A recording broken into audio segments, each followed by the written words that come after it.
सुस्वागतम. लग्नाची बेडी मालिकेच्या आजच्या भागामध्ये आपण पाहणार आहोत की सिंधू ही रत्नबारक्यांच्या घरी आल्यानंतर काकूला राग येतो. काकू ही सिंधूला बोलते की सिंधू, तू आम्हाला सोडून गेल्यानंतर फक्त आणि फक्त आम्हाला त्रासच दिला आहे.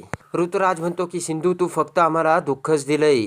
तुझ्यामुळे समाजात आमच्या कुटुंबावर किती बदनामी झाली हे समजतंय का तुला? ऋतुजा म्हणते की सगळं काही करून सवरून नावाने तू आई झालीस आणि त्याचं सगळं दुःख आम्ही भोगलंय. तर ऋतुजा म्हणते की एवढं सगळं होऊनही वरून आम्हाला विचारतेस का आनंद झाला की नाही, तुझी जीभ जड का नाही पडली? सिंधू म्हणते की कारण तुम्हा सगळ्यांना भेटून मला खूप आनंद झाला. तर राजश्री म्हणते कसला आनंद? राजश्री म्हणते की आम्हाला एवढं दुःख दिलं त्याचा आनंद झाला का तुला, का आमचा नातू आमच्यापासून तू तोडून दुरावलास त्याचा आनंद झाला तुला? राजश्री म्हणते की तुझा राग तर राघववर होता, मग त्याची शिक्षा तू आम्हाला का दिलीस आणि आमचा अंकुर आमच्यापासून का दुरावलास तू? राजश्री म्हणते की सिंधू, तुला आम्ही काय कमी केलं होतं? तुला डॉक्टर बनवलं आणि त्याची तू अशी परतफेड केलीस का? सिंधू, तू जिवंत होती तर तू मला फोन का नाही केलास आणि तुझी खुशाली का नाही कळवलीस? राजश्री म्हणते की सिंधू, जर तू मला आई मानली असतीस तर तू माझ्याशी बोलली असतीस आणि माझी विचारपूस केली असती. राजश्री म्हणते की सिंधू, निर्णय सर्वस्वी तुझाच होता. तू सोडून गेली असती तरी चालली असती, पण त्याबद्दल मला एकदा तरी कळवायला हवं होतं. आणि माझ्या जागी जर तुझी आई असती तर तू हे असंच केलं असतं का? तेव्हा काकू म्हणते की राजश्री, तू आराम कर बरं, तू घरात जा. आणि म्हणते की सिंधू, तुझी ह्या घरात पाऊल टाकण्याची हिंमत कशी झाली? तेव्हा राघव हा राजश्रीच्या खांद्यावर हात ठेवतो आणि म्हणतो की आई, तू एका परक्या व्यक्तीसाठी त्रास करून घेऊ नकोस, जा बरं आतमध्ये आराम कर. तर राजश्री म्हणते की नाही राघव, ठीक आहे मी. तेवढ्या तिकडे रागावून ऋतुराज म्हणतो की सिंधू, तुला इथे बोलावलं तरी कोणी?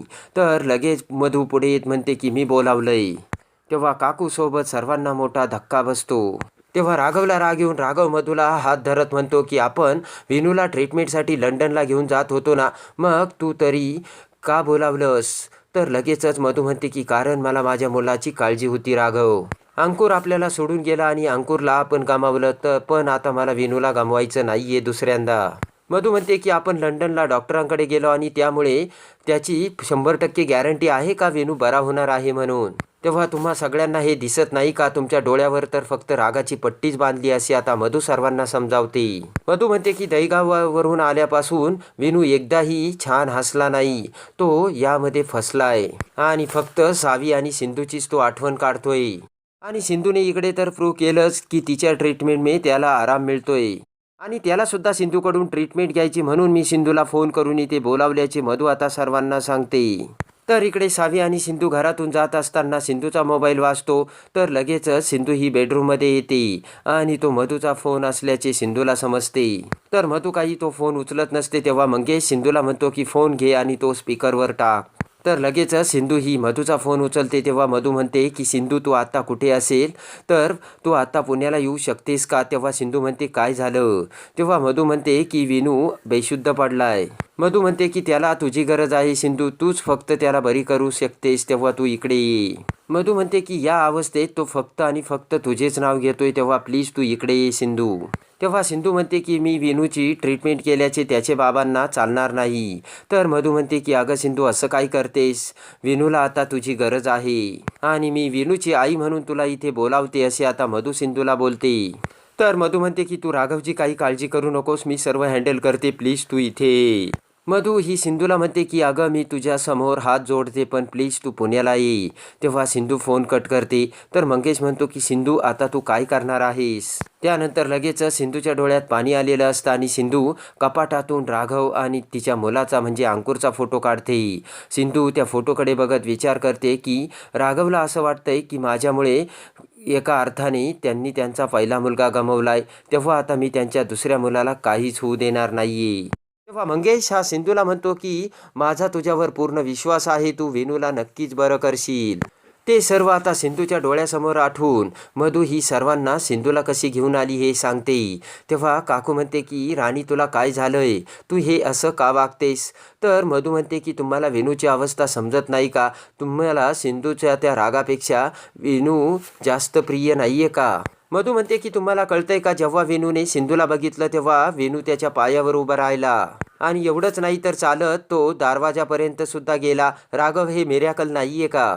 इकडे राघव हा मधूला म्हणतो की सिंधू ही आपल्या आजूबाजूलाही असणं आता धोक्याचं आहे आणि तुला हे समजत नाही का?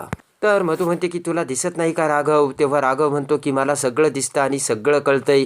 मी विनूची माझ्या परीने सर्वतोपरी ट्रीटमेंट करील, पण मला या बाईची विनूसाठी ट्रीटमेंट नकोय असे आता राघव सिंधूकडे बोट करत म्हणतो. तेव्हा ते बघून सिंधू विचार करते की राघवच्या मनात माझ्याबद्दल किती द्वेष आहे. तर इकडे मधू विचार करते की राघव तू काय बोलतोय तुला समजतंय का? मधू म्हणते की जोपर्यंत सिंधू ही विनूची ट्रीटमेंट करत होती हे तुला माहीत नव्हतं तोपर्यंत तुला काहीच प्रॉब्लेम नव्हता, मग आता काय प्रॉब्लेम आहे? मधू म्हणते की विनू जर त्यांच्यामुळे बरा होत असेल तर तुला काय प्रॉब्लेम आहे? विनूला किती ओढ लागली आहे सिंधूची, बघितलं का तू? काकू म्हणते की राणी तू हे जे पाऊल उचललंस ना त्याची आपल्याला खूप मोठी किंमत चुकवावी लागणार आहे. तर मधू म्हणते की राघव मी रिक्वेस्ट करते प्लीज तू हे विसर आणि सिंधूला विनूवरची ट्रीटमेंट करू दे. तेव्हा रत्नाकर म्हणतो की मला सुद्धा मधूचं म्हणणं पटतंय. तर रत्नाकर म्हणतो की प्रश्न हा विनूच्या तब्येतीचा आहे तेव्हा सिंधूला विनूसाठी ट्रीटमेंट करू द्यावी. तर काकू म्हणते की मला हे मान्य नाही. इकडे आता विनू हा सावीला बाल्कनीवर घेऊन येतो आणि म्हणतो की सावी हे बघ आता आमची बाल्कनी किती मोठी आहे ते. तेव्हा सावी म्हणते की विनू तू 1 मिनटं डोळे बंद कर बरं. तर विनू डोळे बंद करतो. तर लगेच सावी ही विनूला चॉकलेट देते. तर विनू हा खूप खुश झालेला असतो. सावी म्हणते की अरे विनू मी तुला भेटण्यासाठी किती वेळा फोन ट्राय केला. विनू म्हणतो की मी सुद्धा तुला कॉल करण्याचा खूप प्रयत्न केला पण नंतर मला कळलं की माझी मोठी आजी आहे ना तिने तुझा नंबर ब्लॉक केला होता. तेव्हा सावी म्हणते की ती डेंजर आजी? तर विनू म्हणतो हो. विनूला सावी म्हणते की तुला तिने मारलं नाही ना? तेव्हा विनू म्हणतो की मारलं नाही पण ती मला खूप ओरडली आणि आपण लहान असलो तरी एकमेकांसोबत भांडत नाही, पण ही मोठे लोक एवढं का भांडतात तेच काही कळत नाही. विनू म्हणतो की अगं सावी मला त्या मोठ्या आजीची खूप भीती वाटते, तुला नाही वाटत का? तर सावी म्हणते की मी आले ना आता, मला नाही वाटत तिची भीती. तर सावी म्हणते की विनू तुझी जर चूक नसताना तुला जर कोणी ओरडलं ना तर मला सांग. तेव्हा विनू म्हणतो की तू सुद्धा त्याला ओरडशील का? तर सावी म्हणते बघायचंय का विनू तुला? विनू म्हणतो नको, तू माझी बेस्ट फ्रेंड आहे सावी आणि तू मला चॉकलेट दिलं ना मी आता तुला सरप्राईज देतो. असे म्हणत आता विनू सावीला सरप्राईज देण्यासाठी वस्तू आणू लागतो. तर आता इकडे मधू सिंधूला सुद्धा समजावू लागते आणि म्हणते की सिंधू तू एक लक्षात ठेव, विनूला आता तुझ्या ट्रीटमेंटची गरज आहे.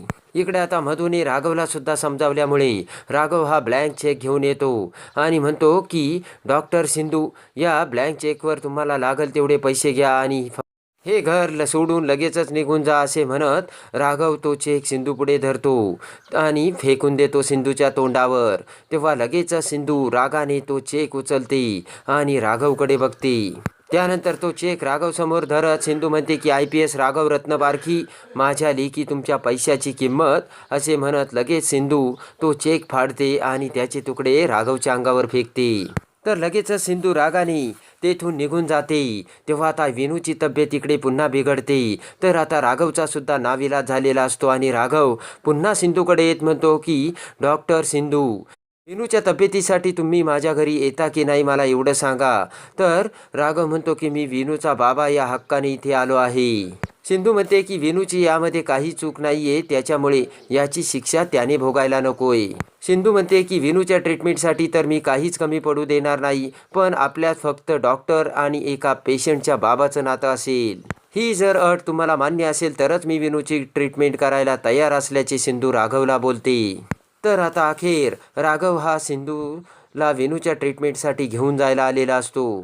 तेव्हा आता सिंधू ही पुन्हा राघवच्या घरी येऊन लगेचच सावी आणि विनू कसे राघव सिंधूचा गैरसमज दूर करून एकत्र आणतात हे बघण्यासाठी आणि लग्नाची बीडी मालिकेच्या डेली अपडेटसाठी आपल्या चॅनलला लाईक करा, सबस्क्राईब करा.